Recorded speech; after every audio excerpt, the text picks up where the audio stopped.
Welcome to Rahman Hatchery and Farm. So বন্ধুসকল আজি আপোনালোকক মই কম যে আপোনালোক কি খাদ্য দি দানা খৰচাটো কমাব পাৰিব আৰু এই লোকেল মুৰ্গী বা দেশী মুৰ্গী বা সোণালী মুৰ্গী পুহি মেলি বেছি লাভৱান হ'ব পাৰিব। So বলক ভিডিওটো আৰম্ভ কৰো। মই আপোনালোকক প্ৰ্যাকটিক্যালি দেখাই দিও মই কি খুৱাও আৰু মোৰ সময়ত এই সোণালী মুৰ্গীবিলাক ডাঙৰ হয়। দেখা গৈছে যে যদি আপুনি সোণালী মুৰ্গীক কমাৰ্শিয়াল ফিড এৰি মেলি বেলেগ যদি আপোনালোক ফিড দিয়ে তেতিয়া হলে ওয়েটটো আহে কিন্তু দেৰিকে আহে, কিন্তু মোৰ মুৰ্গীত ওয়েটটো একদম সময়ত আহে আৰু মই কমাৰ্শিয়াল ফিডৰ লগত আৰু অন্য বস্তু খাবলৈ দিও কিন্তু হেতৰ ওয়েটটো নকমে। কি কাৰণে নকমে বলক মই আপোনালোক দেখাও। সো বন্ধুসকল এটো দেখিব পাইছে মাকৈ, এটো আপোনাৰ 40 কিলোৰ বেগ আহে। এটোৰ দাম হৈছে 1140 টকা, মানে কিলোত 28 টকা 50 পইচা পৰি যায়। এটো মোৰ হৈ গল আপোনাৰ কমাৰ্শিয়াল ফিড চাই পাইছে। এই ফিডটো হৈ গল আপোনাৰ এগ্ৰো ষ্টাৰৰ ফিড হয়। ফিডটো শেষ হ'বই লৈছে, আপোনাৰ এগ্ৰো ষ্টাৰৰ হয়। আমুল দিয়াটো চাই পাইছে, আমুল দিয়া। তাৰ লগত মই দিও এই বন্ধাকবিটো মই কাটি দিও, ঠিক আছে। আৰু চক এইটো হৈ গল আপোনাৰ মোৰ ওয়েট মেচিনটো, এইটো ওয়েট মেচিনটো।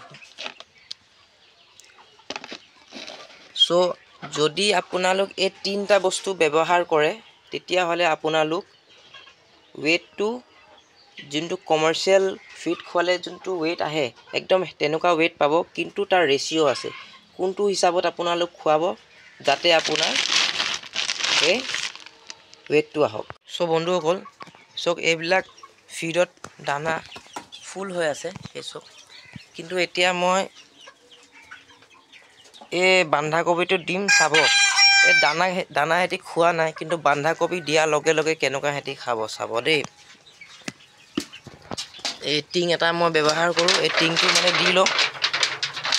এই টিংটো দিয়াৰ পিছত মই বন্ধাকবিটো দি দিও। এই বন্ধাকবি দি দিলো ফ্ৰেন্ডছ। এটা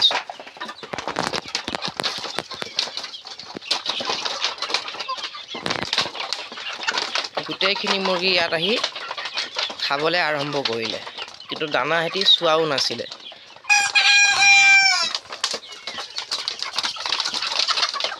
দেখি পাইছে। সো আপোনালোকক মই কৈ দিও যে হেতক মই কেনেকুৱা কি ৰেশিও দি আছো। এতিয়া আপোনালোক যোনটো বন্ধাকবি পাতটো দিছে, প্ৰথম মই কৈ দিও যে ইয়াত মুৰ্গী 45 জনী আছে। প্ৰত্যেক মুৰ্গী যদি 100 গ্ৰাম কেও দানা খায় তে 4.5 কিলো দানা খাব। তো সেই হিচাপত মই কমাৰ্শিয়াল ফিড যোনটো আছে হেতু মই দিও আপোনাৰ 2 কিলো। যেনেকৈ আপোনাৰ ৰাতিপুৱা হৈ গল 1 কিলো, তাৰ লগতে মই মিক্স কৰি দিও মাকৈ আধা কিলো, 1.5 কিলো এটো হৈ গল। তাৰ পিছত মই এতিয়া দিলো এটো আপোনাৰ বন্ধাকবি পাতটো দি দিলো 1.5 কিলো। তাৰ পিছত যেতিয়া গুধলি হয় একেবাৰে ৰাতি হৈ যায় তেতিয়া মই আহি মেলি খালি হেতক 1.5 কিলো ফিড দিও। 1 কিলো হৈ গল আপোনাৰ কমাৰ্শিয়াল ফিড আৰু তাৰ হৈ গল আধা কিলো আপোনাৰ মাকৈটো। এতিয়া কথাটো হল যে এই মুৰ্গীবিলাকৰ আজি কিমান দিন হল।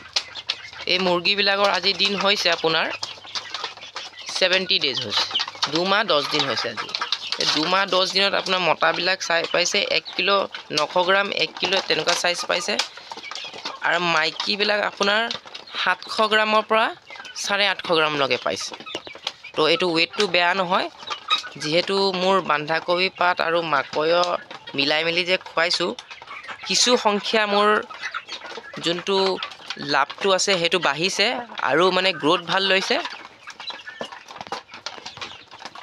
এইবিলাক মাল চাকে বিহুত ওলাই যাব লাগে। চাই পাইছে চ' ফ্ৰেণ্ডছ আজিৰ কাৰণে ইমানে